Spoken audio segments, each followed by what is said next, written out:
Título 3º. Do adimplemento e extinção das obrigações. Capítulo I. Do pagamento. Seção I. De quem deve pagar. Art. 304. Qualquer interessado na extinção da dívida pode pagá-la, usando, se o credor se opusser, dos meios conducentes à exoneração do devedor. Parágrafo único. Igual direito cabe ao terceiro não interessado, se o fizer em nome e à conta do devedor, salvo oposição deste. Art. 305. O terceiro não interessado, que paga a dívida em seu próprio nome, tem direito a reembolsar-se do que pagar, mas não se subroga nos direitos do credor. Parágrafo único. Se pagar antes de vencida a dívida, só terá direito ao reembolso no vencimento. Art. 306. O pagamento feito por terceiro, com desconhecimento ou oposição do devedor, não obriga a reembolsar aquele que pagou, se o devedor tinha meios para elidir a ação. Art. 307. Só terá eficácia o pagamento que importar transmissão da propriedade, quando feito por quem possa alienar o objeto em que ele consistiu. Parágrafo único. Se der em pagamento coisa fungível, não se poderá mais reclamar do credor que, de boa fé, a recebeu e consumiu, ainda que o solvente não tivesse o direito de aliená-la. Seção 2ª. Daqueles a quem se deve pagar. Art. 308. O pagamento deve ser feito ao credor ou a quem de direito o represente, sob pena de só valer depois de por ele ratificado, ou tanto quanto reverter em seu proveito. Art. 309. O pagamento feito de boa-fé ao credor putativo é válido, ainda provado depois que não era credor. Art. 310. Não vale o pagamento cientemente feito ao credor incapaz de quitar, se o devedor não provar que em benefício dele efetivamente reverteu. Art. 311. Considera-se autorizado a receber o pagamento o portador da quitação, salvo se as circunstâncias contrariarem a presunção daí resultante. Art. 312. Se o devedor pagar ao credor, apesar de intimado da penhora feita sobre o crédito, ou da impugnação a ele oposta por terceiros, o pagamento não valerá contra estes, que poderão constranger o devedor a pagar de novo, ficando-lhe ressalvado o regresso contra o credor. Seção 3ª. Do objeto do pagamento e sua prova. Art. 313. O credor não é obrigado a receber prestação diversa da que lhe é devida, ainda que mais valiosa. Art. 314. Ainda que a obrigação tenha por objeto prestação divisível, não pode o credor ser obrigado a receber, nem o devedor a pagar, por partes, se assim não se ajustou. Art. 315. As dívidas em dinheiro deverão ser pagas no vencimento, em moeda corrente e pelo valor nominal, salvo o disposto nos artigos subsequentes. Art. 316. É lícito convencionar o aumento progressivo de prestações sucessivas. Art. 317.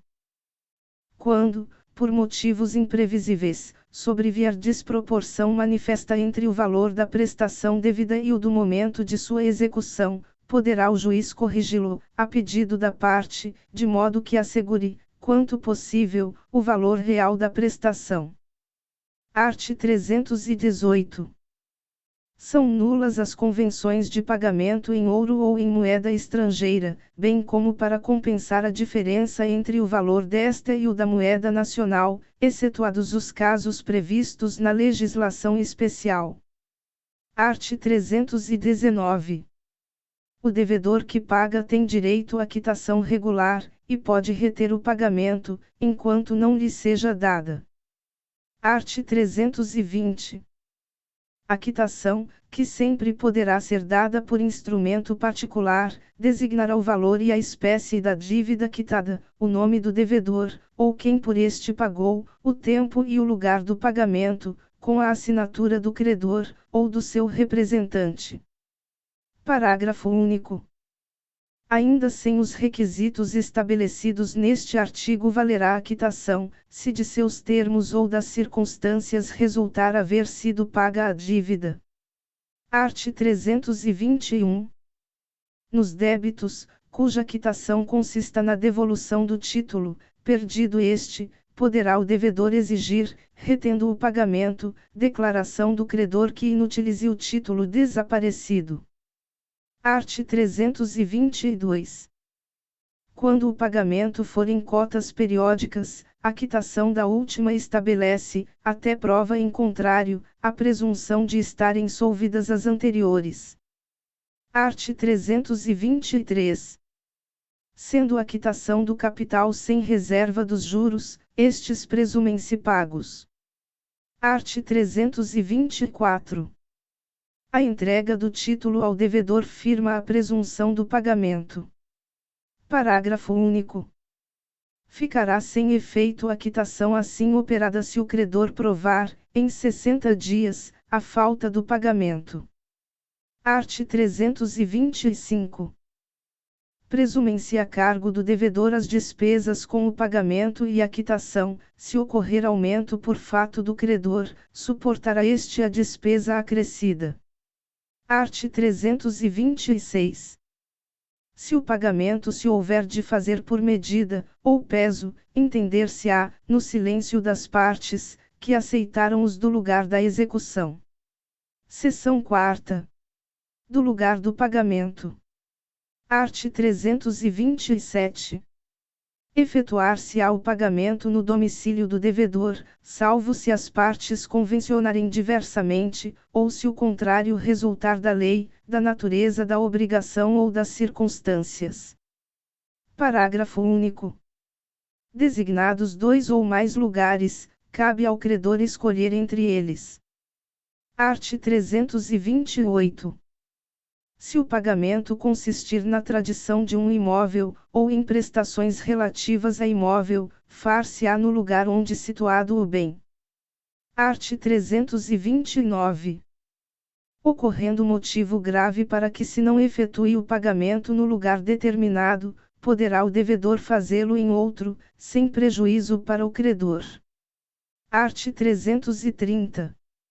O pagamento reiteradamente feito em outro local faz presumir renúncia do credor relativamente ao previsto no contrato.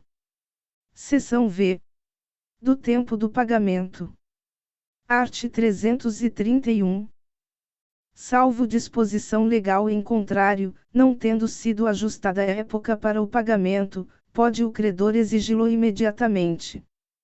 Art. 332. As obrigações condicionais cumprem-se na data do implemento da condição, cabendo ao credor a prova de que deste teve ciência o devedor. Art. 333. Ao credor assistirá o direito de cobrar a dívida antes de vencido o prazo estipulado no contrato ou marcado neste Código. E, no caso de falência do devedor, ou de concurso de credores. Segunda, se os bens, hipotecados ou empenhados, forem penhorados em execução por outro credor.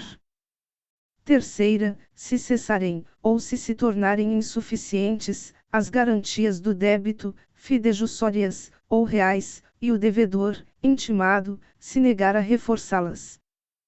Parágrafo único. Nos casos deste artigo, se houver, no débito, solidariedade passiva, não se reputará vencido quanto aos outros devedores solventes. Capítulo 2º. Do pagamento em consignação. Art. 334.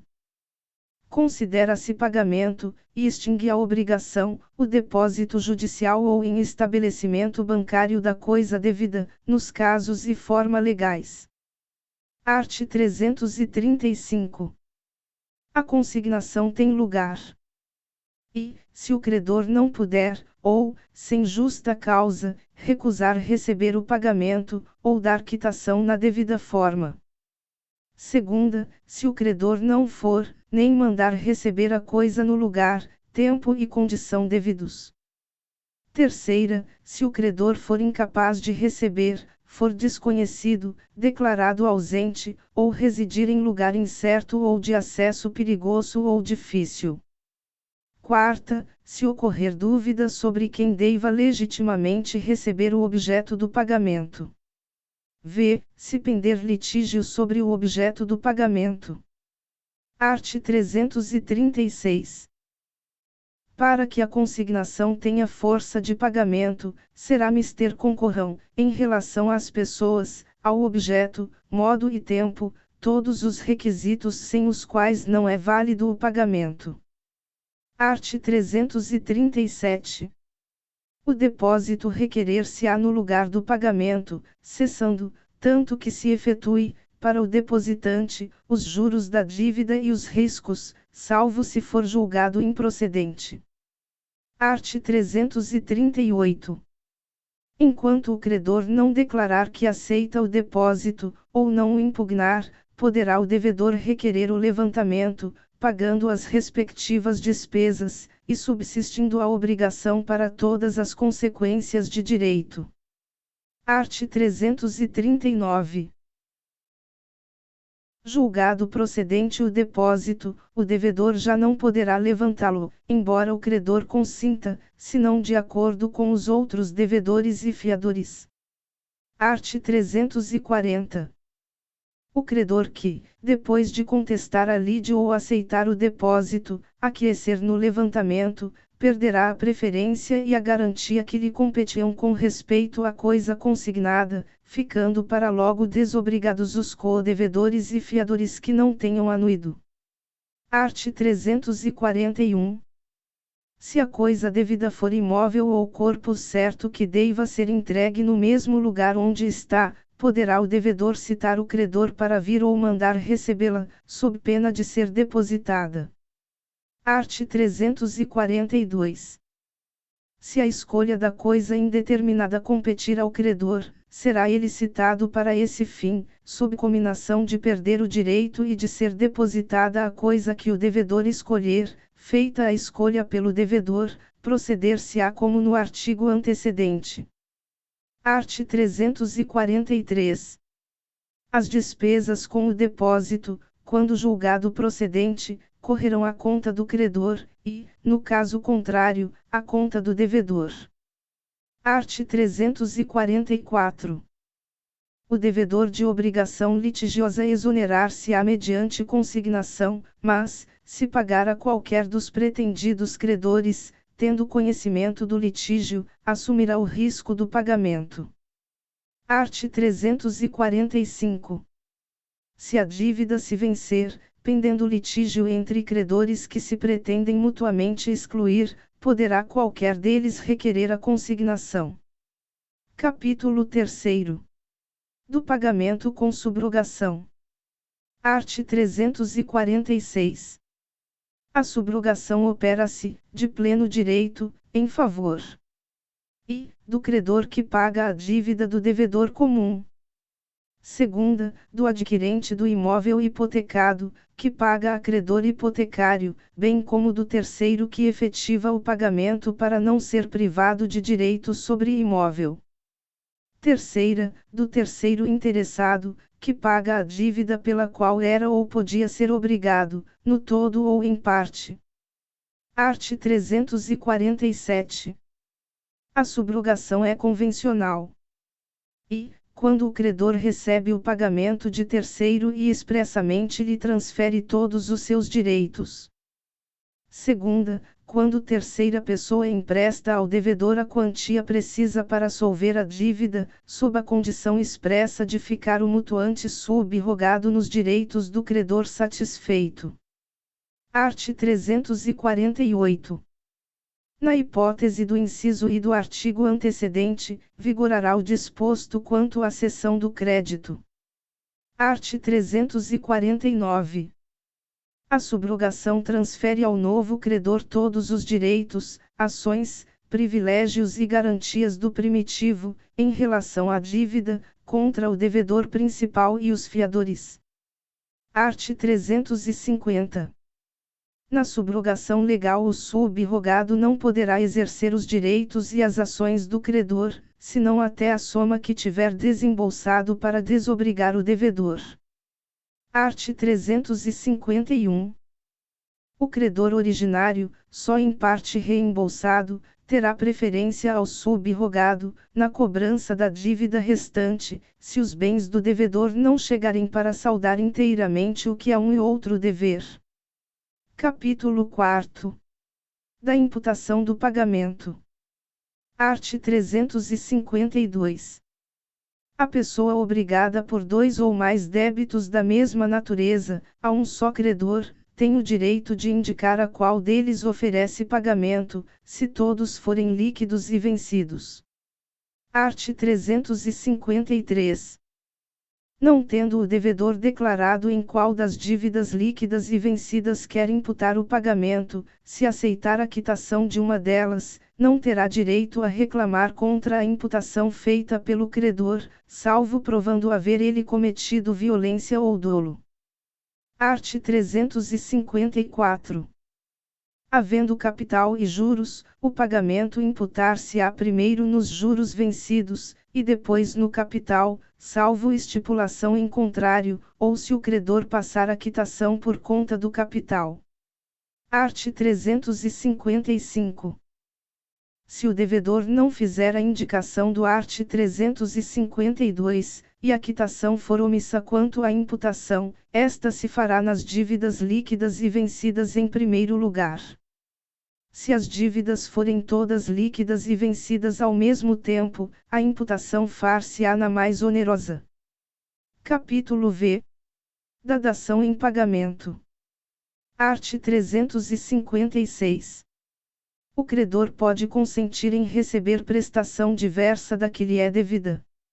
Art. 357. Determinado o preço da coisa dada em pagamento, as relações entre as partes regular-se-ão pelas normas do contrato de compra e venda. Art. 358. Se for título de crédito a coisa dada em pagamento, a transferência importará em cessão. Art. 359. Se o credor for evicto da coisa recebida em pagamento, restabelecer-se-á a obrigação primitiva, ficando sem efeito a quitação dada, ressalvados os direitos de terceiros.